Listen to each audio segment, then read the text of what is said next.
Yo, what's going on, guys, and welcome on in.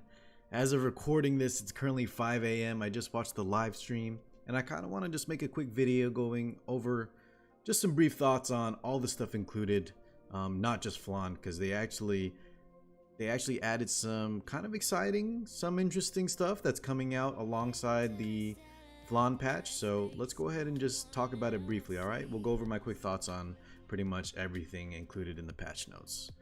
Of course, let's begin with Flan.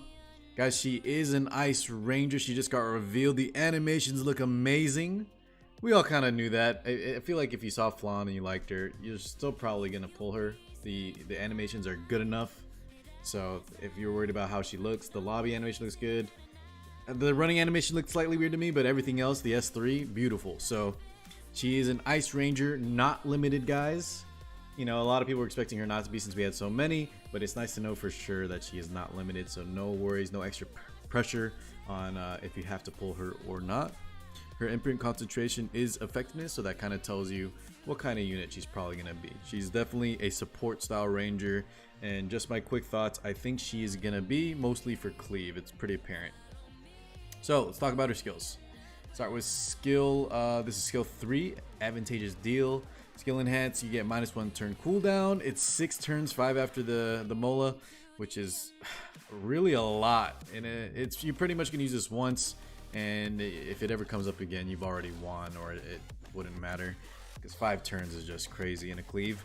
But it gives unhealable and decreasing defense. Now it also, let's see if we can pull it up here. It's a skill that does not hit the enemy, meaning it will not be affected by disadvantageous elements. So hitting earth units is no problem compared to someone like Tywin, who does have to worry about 50-50 missing.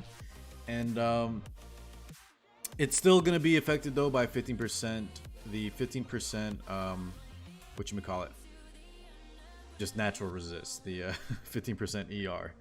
Now it also does not hit the enemy, and we just said that, but what I mean by that is it does not do damage, and so that's going to be good and bad. It won't give counters, I believe, versus things like SSB and Rylet, but it also will not, you know, it won't do damage, it won't break things out of stealth. It has its drawbacks and some strength, so take that for what you will. At least it's very different than Tywin, and I think that's what most people will be comparing her to moving forward with. She's a waifu Tywin with some skills being better and some skills being worse. Let's cover the rest. Skill 2, Data Monopoly. Increases critical hit damage. I know there's like one other unit that has it, guys. If you know who that is, increased crit damage, tell me in the comments below. But I know there's not very many at all. I believe there's only like 2. So instead of attack up, increase crit damage, and then, or excuse me, unlike attack up like Oxlots and crit chance for Tywin, this one will give crit damage for 2 turns, and it also increases combat radius by 30, I believe 40% after skill enhancing. Keep in mind, guys, if you notice on the S3, there was no extra turn. So she has no extra turn mechanic. This means that if she wants the AoE defense break, Data Monopoly has to come on her next turn. No cheating and doing 2 turns in a row. Okay. After that, we got Communication Breakdown, which is just basically a 75% chance to dispel 1 buff. You can soul burn it to dispel 2. Pretty okay. She has 2 skills that do no damage. No extra turn though, unlike Tywin, so there are drawbacks to running her, but I do think she may replace Tywin in certain cleaves, maybe a lot of cleaves. It's different enough, and I do think she has enough advantages to be considered and could potentially just replace him in a lot of bizarre comps. But overall, not the most exciting kit. I don't think we'll see her at all in RTA. The fact that she doesn't strip or cleanse and has no extra turn means she's going to be very difficult to run. You have to run a strip unit before, because everybody runs immunity. And yeah, she just doesn't do a lot in her kit besides supporting or enabling cleaves, which I guess is fine. She's not limited.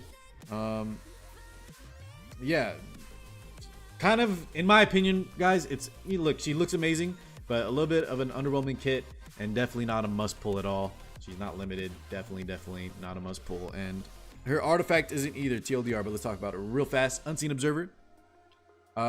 It's the first, I think, non-mage Taga artifact that will give souls. If you know, if there is one other, correct me, but I believe so. can only be acquired once, and it also increases combat readiness of the cache by 20%. So definitely not a must-have, but I do think if you can especially max limit break it.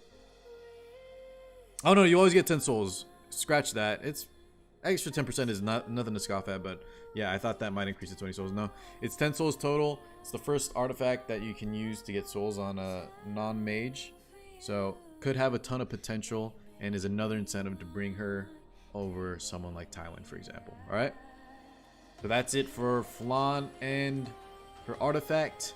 They look amazing. Both the artwork is great here, but yeah, neither are must pull. And if you already have Tywin, or you don't really want to cleave, if you need an RTA unit instead, I do think she might have some PvE potential. I didn't mention that, but you know, PvE is PvE. So neither are must pulls, guys. Let's go on with the rest of the patch. All right, guys. After Flan, I think this is the thing I was most excited for.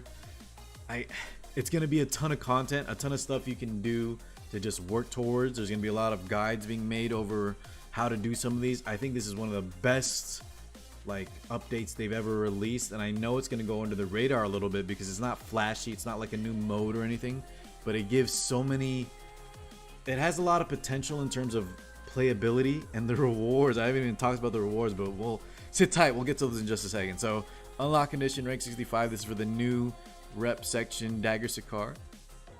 Beneath that they have some difficulty level icons, and they're already revealing that some of it think like expedition rewards, and there's more too. But yeah, you get a lot of rewards from completing these, let's say, achievements. Apparently you will need mission points, but we're just gonna go through this kind of quickly because we want to get to the rest of the patch notes as well. As you can see here, one of the rewards is emotes, which I think is very nice. I love this idea. Emotes are always fun, you know, you won't feel pressured to pull for them because they're just, or not pull for them, but try to grind for them, because if you don't play RTA or you don't use them in the chat, then there's no need. But those people that like this will have a reason to, you know, try to get those mission points. Extra things to do is always good in these kind of games. Alright guys, sorry, quick cut. I had to actually pull this up from the live stream video because in the patch notes it doesn't show the rewards I wanted to cover, but they mentioned Powder of Knowledge will be in here. Let's just hover through these real quick after the emotes because that's all they show in the patch notes. Look at this, guys. You have things like Manifestation Stones, tons of artifact, or Powder of Knowledge, excuse me, for your artifacts. This is so amazing. And not only that, but if you look at what you need to do, these are for, the powder will be specifically through the expedition bosses, and if you notice, guys, some of these are going to be very difficult, so it's something you have to work towards, and a lot of players will not be able to do. I don't even think I can do some of these even after regearing. I'll have to really work towards it as well. But I just think extra things to kind of have like a sense of accomplishment is really nice, and it'll give players a reason to build other units, sort of, you know, maybe try comps, because you're gonna have to, there was a Hall of Trials section. Let's see if I can kind of skim through and see the other stuff. You complete hunts with certain heroes only, Ranger, Thief, Warrior, Soul Weavers. I think this is such an amazing addition, and I'm super excited to see what comes of it in terms of people trying out how people rushing it, who completes it first, guides, and what have you. So very awesome section from Smilegate. Okay, moving on. We finally have the 10x multi-summon update. Something, it's a quality of life that a lot of people have been asking for. It won't give you like an extra free summon like other gacha games do. I think it's really just for quality of life and to speed things up. So be careful, guys, don't burn through all your bookmarks or sky stones too quickly. But yeah, it's a nice feature to have if you can control yourself. Alright, after that we have the arena season announcement ending. So that's going to be on November 16th. And also, just in case we don't get through it or they don't show it in the patch notes, the RTA season also got announced to be ending, I believe, at the very end of November. So both Arena, RTA, the frames look amazing, by the way. They've been looking very good lately. And then, of course, Guild Wars is also going to be ending, I think, as early as this week. We'll see if we can find the info on that. But, moving on, past that, we have the next set of PvP gear, and it's going to be counter, guys. I was super excited to see that was counter, and then I was a little less excited when I looked at the actual substats. Now, if you're newer, I think a lot of players will be able to make good use of these. You know, either swap it in for the slight bit of Banshee farming you may have been doing But if you have a lot of counter gear already, if you farm Banshee on the regular, I think a lot of these may not even be worth rolling for, because they have, most of them have the effect resist substat, which is, unless there was some Destina or like counter DN Elena, which it doesn't look like, because a lot of the items have like some offensive stuff with the effect resist, so it can't even be used for counter like Soul Weavers. Maybe like a Dizzy or something, but overall doesn't look amazing. Yeah, not very excited. There might be a few, like the weapon, I'm sure. The weapon you can make good use of, but we'll have to see about the rest, guys. It's a little bit disappointing, since I guess they didn't want to give too much powerful counter gear to everybody. All right, next is just about the side story. Final week is there. Let's skip through that since we don't need to talk about it.